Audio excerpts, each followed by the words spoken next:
Здравствуйте, друзья! Вот и наступило лето, самое затишье в волонтерской деятельности, затишье в благотворительной помощи, затишье в просмотрах и без того мизерных. Ну, а мы есть. Надо экономить на корме, чтобы заказать титры. Надо не заказывать титры, чтобы вылечить тех, кого нельзя недолечить. Мозги взрываются. Как все это элементарно и нужное сделать? Накормить, чтобы жить. Титры, чтобы пристроить. Вылечить, чтобы не умереть. Знакомьтесь, Пьер Безухов или просто Петя. Ай, вечероча. Ой, куртлана, ой-ой-ой. А вот его история. Умирающим, почти топтанным в землю, уже не вставал, на ногах не держался. Его подобрали. Череп в крови съедают опарыши, они кишили в нем, пожирая внутрь, вглубь головы. Вместо уха куски мяса с червями. Было это в Узбекистане, где суровое отношение к животным, и ему там не жить. И прятать негде, и лечить некому. Бегом, кое-как. Попросили меня забрать в Москву. Не смогла я отказать. Тем более он был немного подлечен там, внешне был ничего. По приезду прошли обследования, анализы. Лечили блошиный дерматит на треть спины у дерматолога. Вроде и ухо не вызывало опасений. За ухом лечили небольшую мокнущую экзему.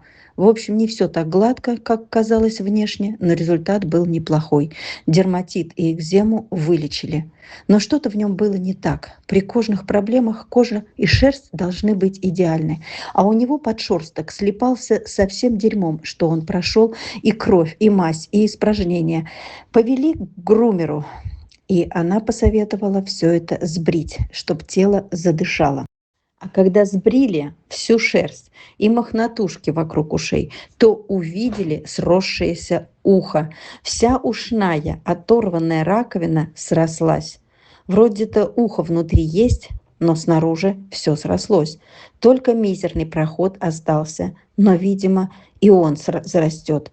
А что внутри? Может, внутри уже сгнивает это ухо, может, отит его добьет, ведь это гной, который пойдет в мозги. Срочно записалась к хирургу и дерматологу. Надо решать эту проблему. О нем я вам не рассказывала ранее, как о многих спасенных не успевала. Проблему решали тихо, молча, с передержкой, за что ей большое спасибо. Тем всегда очень много, как и проблем. Обо всех не накричишься. А теперь вот пришло время рассказать и попросить вашей помощи, так как завтра надо идти сразу с 3 собаками к докторам, вести их с разных передержек в одно время. Это опять Луна, Дана и вот этот Петя. Их знают уже в клинике, узнают. Лечимся у одних докторов. Каждые 2 недели корректировка лечения. И все проблемы с ушами. Вот его ухо. Все края заросли. Вот я вставила палочку. Вот это есть у него отверстие, маленькое отверстие. Как открывали ушную раковину всю, мне вообще непонятно. Просто он приехал уже с заросшими ушами. Открывали раковину. Не знаю, как тут можно открыть. Если все с одной стороны, как вареник залеплен, и с другой стороны залеплено. Вот, пожалуйста. И нельзя недолечить. Поэтому завтра мы едем к докторам долгожданным, которым ждали опять очередную запись, очередь.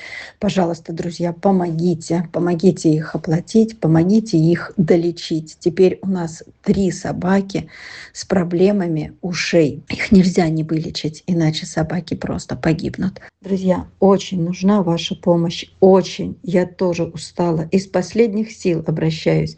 Хочу долечить быстрее, чтобы отправить их в лучшую жизнь. Много по ним уже сделано, многое позади, но осталось долечить. Самый последний штрих. Пожалуйста, помогите. Помогите оплатить врачей, дорогу. Давайте долечим. Пожалуйста.